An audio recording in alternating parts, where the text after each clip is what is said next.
Evangelho de Lucas, capítulo 11. Jesus ensina a orar. Um dia Jesus estava orando num certo lugar. Quando acabou de orar, um dos seus discípulos pediu: Senhor, nos ensine a orar, como João ensinou os discípulos dele. Jesus respondeu: Quando vocês orarem, digam: Pai, que todos reconheçam que o teu nome é santo. Venha o teu reino. Dá-nos cada dia o alimento que precisamos. Perdoa os nossos pecados, pois nós também perdoamos todos os que nos ofendem. E não deixes que sejamos tentados. Então Jesus disse aos seus discípulos: Imagine que um de vocês vá à casa de um amigo à meia-noite e lhe diga: Amigo, me empreste 3 pães. É que um amigo meu acaba de chegar de viagem e eu não tenho nada para lhe oferecer. E imagine que o amigo responda lá de dentro: Não me amole, a porta já está trancada e eu e os meus filhos estamos deitados. Não posso me levantar para lhe dar os pães. Jesus disse: Eu afirmo a vocês que pode ser que ele não se levante porque é amigo dele, mas certamente se levantará por causa da insistência dele e lhe dará tudo o que ele precisar. Por isso eu digo: peçam e vocês receberão. Procurem e vocês acharão. Batam e a porta será aberta para vocês. Porque todos aqueles que pedem, recebem. Aqueles que procuram, acham. E a porta será aberta para quem bate. Por acaso algum de vocês será capaz de dar uma cobra ao seu filho quando ele pede um peixe? Ou se o filho pedir um ovo, vai lhe dar um escorpião?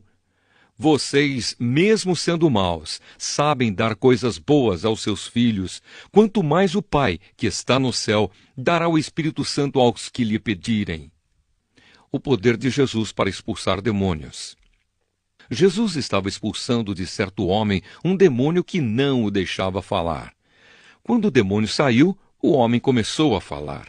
A multidão ficou admirada, mas alguns disseram: É Beelzebu, o chefe dos demônios, que dá poder a este homem para expulsar demônios. Outros, querendo conseguir alguma prova contra Jesus, pediam que ele fizesse um milagre para mostrar que o seu poder vinha de Deus.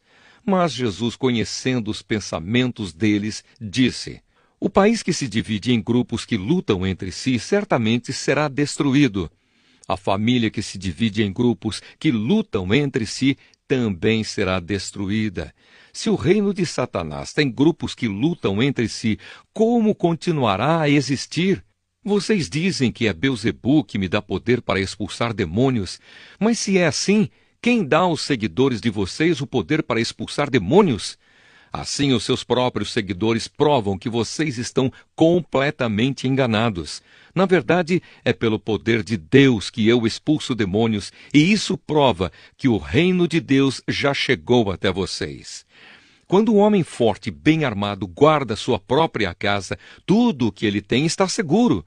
Mas quando um homem mais forte o ataca e vence, leva todas as armas em que o outro confiava e reparte tudo o que tomou dele. Quem não é a meu favor é contra mim, e quem não me ajuda a juntar está espalhando. A volta do espírito mau. Jesus continuou: Quando o espírito mau sai de alguém, anda por lugares sem água, procurando onde descansar, mas não encontra. Então diz: Vou voltar para minha casa de onde saí. Aí volta e encontra a casa varrida e arrumada.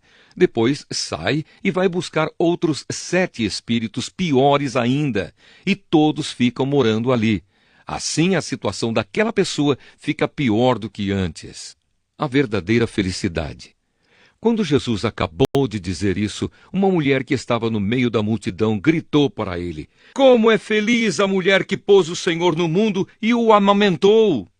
Mas Jesus respondeu: Mais felizes são aqueles que ouvem a mensagem de Deus e obedecem a ela.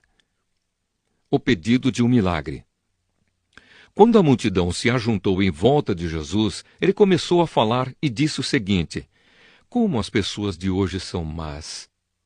Pedem um milagre como sinal de aprovação de Deus, mas nenhum sinal lhes será dado, a não ser o milagre de Jonas. Assim como o profeta Jonas foi um sinal para os moradores da cidade de Nínive, assim também o Filho do Homem será um sinal para a gente de hoje. No dia do juízo, a rainha de Sabá vai se levantar e acusar vocês, pois ela veio de muito longe para ouvir os sábios ensinamentos de Salomão. E eu afirmo que o que está aqui é mais importante do que Salomão.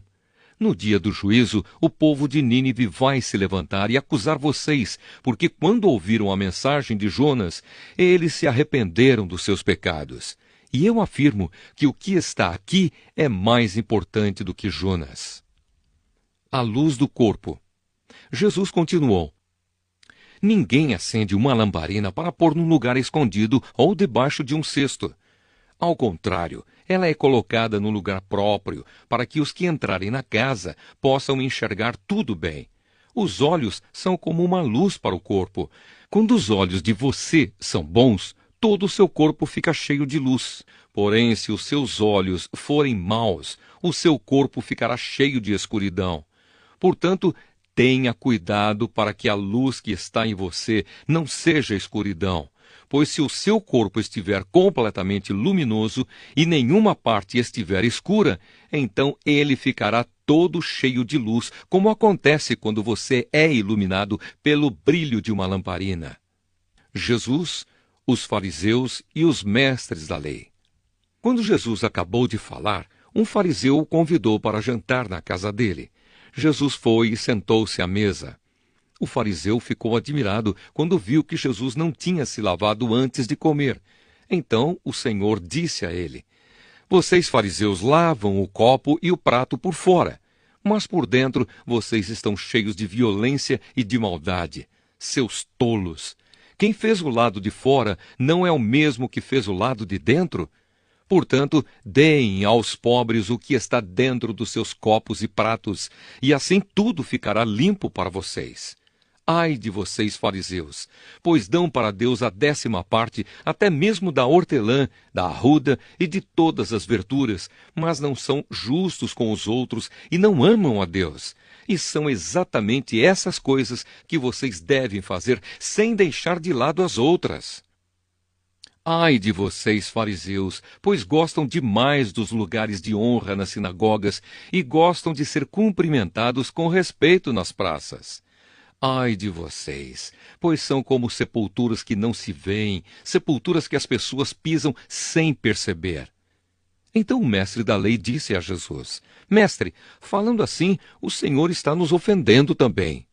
Jesus respondeu: ai de vocês também, mestres da lei, porque põem fardos tão pesados nas costas dos outros que eles quase não podem aguentar. Mas vocês mesmos não ajudam, nem ao menos com um dedo, essas pessoas a carregar esses fardos. Ai de vocês, pois fazem túmulos bonitos para os profetas, os mesmos profetas que os antepassados de vocês mataram. Com isso vocês mostram que concordam com o que os seus antepassados fizeram, pois eles mataram os profetas e vocês fazem túmulos para eles. Por isso a sabedoria de Deus disse: mandarei para eles profetas e mensageiros, e eles matarão alguns e perseguirão outros. Por causa disso, esta gente de hoje será castigada pela morte de todos os profetas assassinados desde a criação do mundo, começando pela morte de Abel até a morte de Zacarias, que foi assassinado entre o altar e o lugar santo. Sim, eu afirmo a vocês que o povo de hoje será castigado por todos esses crimes. Ai de vocês, mestres da lei, pois guardam a chave que abre a porta da casa da sabedoria, e assim nem vocês mesmos entram, nem deixam os outros entrarem. Quando Jesus saiu dali, os mestres da lei e os fariseus começaram a criticá-lo com raiva e a lhe fazer perguntas sobre muitos assuntos. Eles queriam levá-lo a dizer alguma coisa que pudesse lhes servir de motivo para acusá-lo.